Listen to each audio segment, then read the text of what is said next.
అందరికీ welcome to RS home. అందరూ కుశలమా? ఆలు గీ ఆమ్లెట్ అంటండి మీతో షేర్ చేయాలనుకుంటున్నాను. అంటా ఎందుకన్నాను నేను చెప్తాను. దీనికోసం ఉల్లిపాయ, పచ్చిమిర్చి, బంగాళదుంప చిన్నగా, టమాటో ఒకటి, అల్లం వెల్లుల్లి పేస్ట్, అలాగే చిన్నగా తరుగుకున్న అల్లం తురుము, కరివేపాకు, కొత్తిమీర. దానికోసం 4 eggs అయితే తీసుకోవాలి. అలాగే దాన్ని బాగా ప్లఫీగా రావడం కోసం బాగా బీట్ చేసుకోవాలి. దీంట్లోకి కట్ చేసుకుని ప్రిపేర్ చేసుకున్న అన్నీ యాడ్ చేసేసుకోవాలి. చేసేసుకున్న తర్వాత దీన్ని కూడా బాగా మిక్స్ చేసేసి ఆ తర్వాత సాల్ట్, మిరియాల పొడి, అలాగే కారం లైట్గా వేసుకుని మిరియాల పొడి ఎక్కువ వేసుకోవడం వల్ల దాంట్లో ఫ్లేవర్ ఎన్హాన్స్ అవుతుంది. చాలా బాగుందంట.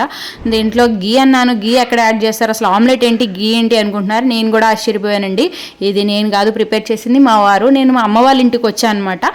మా వారు ఆమ్లెట్ వేసుకుని నాకు టేస్ట్ చేసి ఇది చాలా బాగుంది, నీకన్నా బాగా చేశానని చెప్పేసి వీడియో తీసి మరి పంపించారు. అది మీతో షేర్ చేయాలనిపించింది, అందుకే షేర్ చేశాను అనమాట.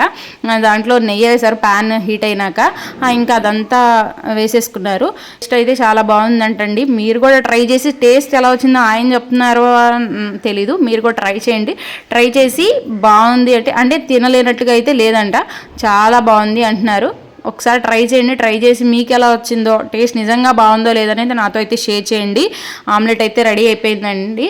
ఆయన అసలు ఎంత బాగా అట్రాక్ట్గా చేశారంటే ఆ డెకరేషన్ కూడా ఎంత బాగా చేశారండి.